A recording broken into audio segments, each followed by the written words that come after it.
This Guy's Garage. Like and subscribe. You know, it's true, Madam Speaker. I don't think it's going to come as a surprise to anybody that the Liberal members on this committee are filibustering this committee because we don't believe that the appropriateness of this of this motion. Wondering, why are the Liberals filibustering this? I mean, if you filibuster something, it must mean you're up to something nefarious. You're hiding something. But the reality is, I'm participating in this because I want to be just like Pierre Poilievre. Thanks, Madam Chair. It's been nearly 21 hours of filibuster on this issue. It's quite straightforward. The majority of members on the committee have asked for the Prime Minister's Chief of Staff, Katie Telford, to appear at this committee and testify on the briefings that she received on foreign interference in the 2019 and 2021 elections.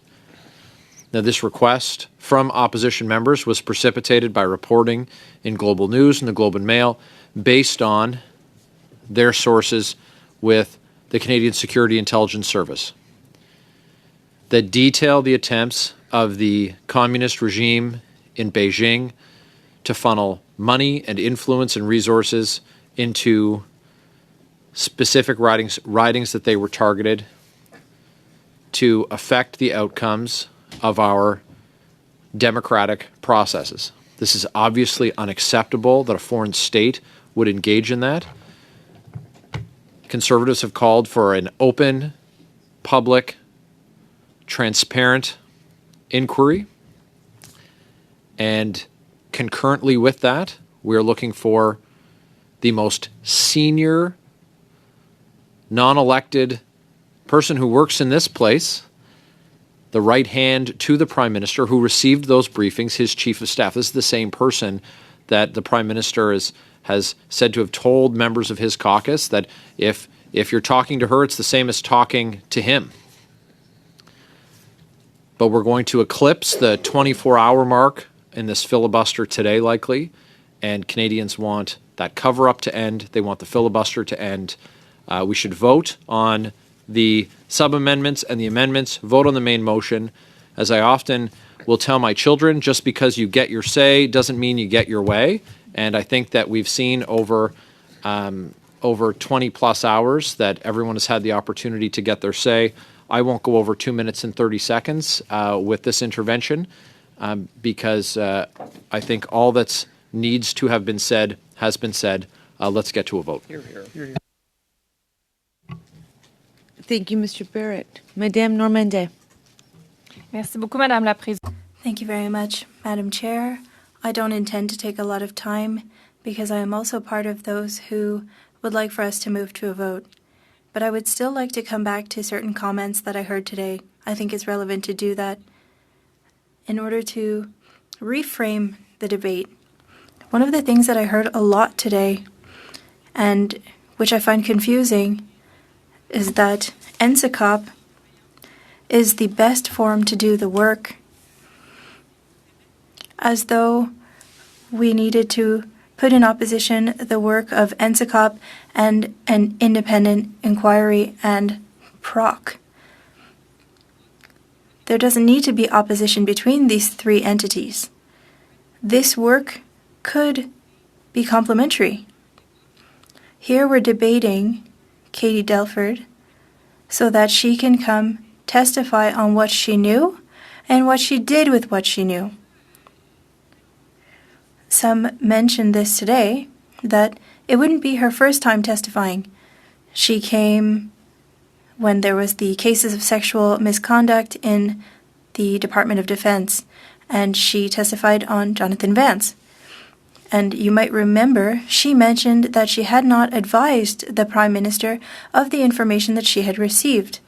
And in that context, in the context where our Liberal colleagues are talking to us about departmental responsibility, well, there's a question to ask. How can there be that accountability if a prime minister is not made aware of a situation.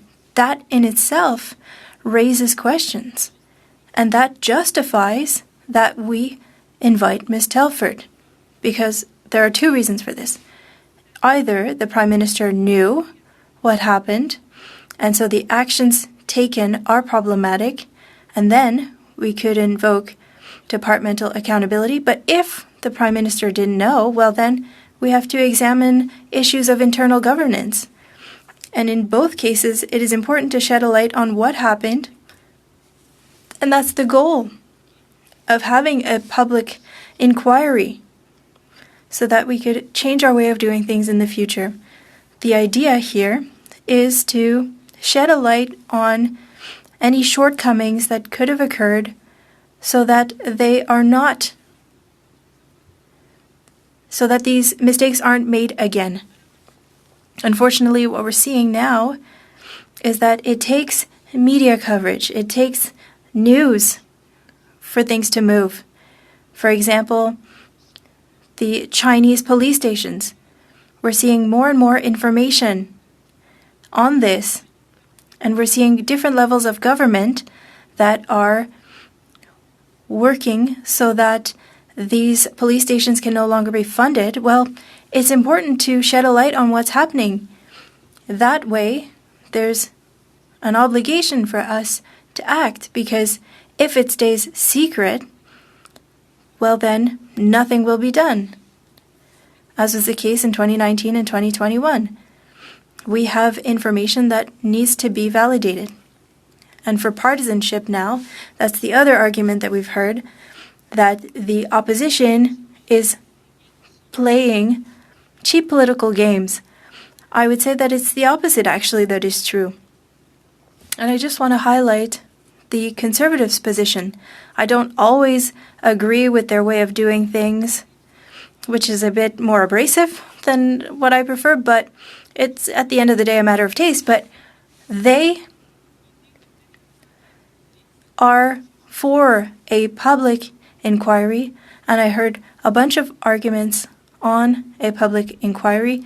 The committee already voted on this, that there should be one, so we don't have to come back to this. But the Conservatives voted in favor of a public inquiry, even though there was information in the media that some of their candidates could have a link to this foreign interference. So this could be not so beneficial for them. If that's not nonpartisan, I don't know what is. The only people playing political games seem to be the Liberals. They are continuing to undermine the trust of Canadians in democratic institutions and in the Liberal Party. I think that they are causing themselves problems where we could now vote on a motion to invite Katie Telford or to not invite Katie Telford. We could amend the motion to reduce the number of hours. But it seems that you don't want to invite her at all. You can propose other things if you think that 3 hours is too long, instead of talking about a bunch of things that have nothing to do with inviting Katie Telford. So let's shed a light on all of this as quickly as possible for Canadians, and in order to help maintain their trust in public institutions, which we all represent. I will stop here and give the floor to the next person. Obviously. Merci, Thank you Madame. again, Madam Chair, for giving me the floor. Thank you, Mr. Housefather. I appreciate those comments. I do have a speaking list that has grown all of a sudden really quickly, so I'm going to suspend this meeting.